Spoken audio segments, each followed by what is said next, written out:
আছে পেয়েছি, জনগণের ম্যান্ডেট দিয়ে বিএনপি সরকার আজকে ক্ষমতায় এসেছে, সরকার গঠন করেছে। কিন্তু আমরা কি দেখতে পাচ্ছি? 7 দিন যেতে না যেতে আমরা এখানে তুলকালাম দেখতে পাচ্ছি।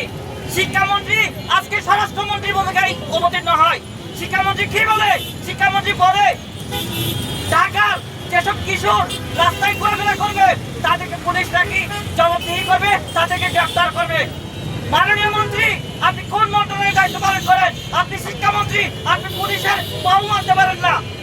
আপনার ডিপার্টমেন্ট পুলিশটা, আপনি পুলিশের বেলা আনতে পারেন না। আপনি শিক্ষা মন্ত্রণালয়ের দায়িত্বে আছেন। আপনার দায়িত্ব হচ্ছে বাংলাদেশের প্রত্যেকটা শিশুকে তার পাঠ্যক্রমের মধ্যে নিয়ে আসা, প্রত্যেকটা শিশুকে তার স্কুলে ফিরে নিয়ে যাওয়া, প্রত্যেকটা শিশুর জন্য তার স্কুলের মাঠ খুলে দেওয়া। কিন্তু আপনি তা করছেন না। আপনি কি দিচ্ছেন? আপনি এখনো পর্যন্ত আপনি হেলিকপ্টার উঠে বেড়াচ্ছেন।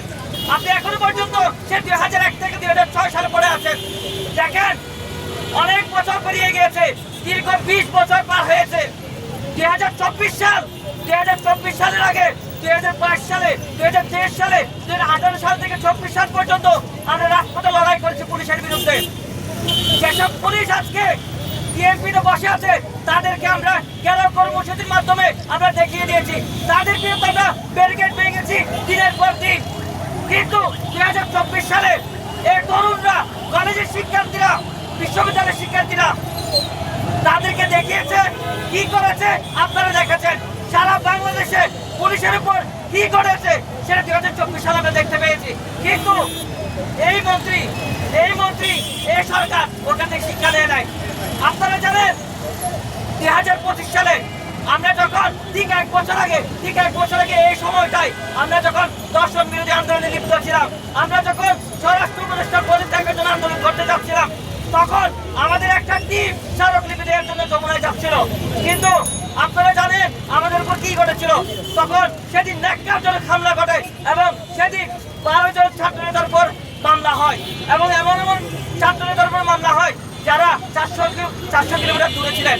আমি নিজেও একজন মামলায় আক্রান্ত শিকার হয়েছিলাম। এখানে আলমীর রহমান আছে, মশিউর রহমান খান রিচার্ড আছে, সৈকত আরিফ থেকে শুরু করে বিভিন্ন ছাত্র নেতা ওই দিন মামলার শিকার হয়েছিলেন। এই ডিসি মাসুদ এই বিএনপি সরকারকে কি বিপদে ফেলার জন্য এখানে আছে, নাকি সরকারকে সেবা দেওয়ার জন্য আছে? এটা একটা বড় প্রশ্ন। বন্ধুগণ, আমরা দীর্ঘদিন ধরে বলে আসতেছিলাম পুলিশ আইন সংস্কার করতে হবে।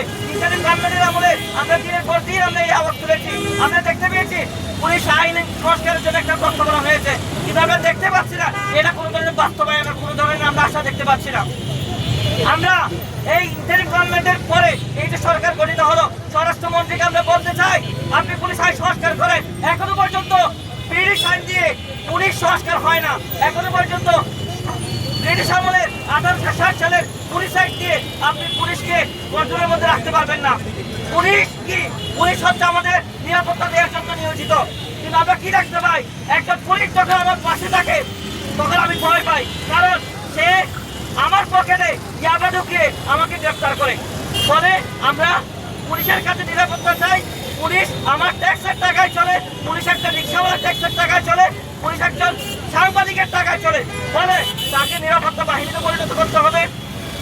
আমরা আজকে যে ইস্যু নিয়ে দাঁড়িয়েছি, পুলিশ আইন সংস্কার, ডিসি মাসুদের পদত্যাগ সহ পুলিশকে মানবিকীকরণের জন্য আমরা যে দাঁড়িয়েছি এবং নাইমের উপর যে হামলা হয়েছে এটা নিন্দা জানার জন্য আমরা দাঁড়িয়েছি।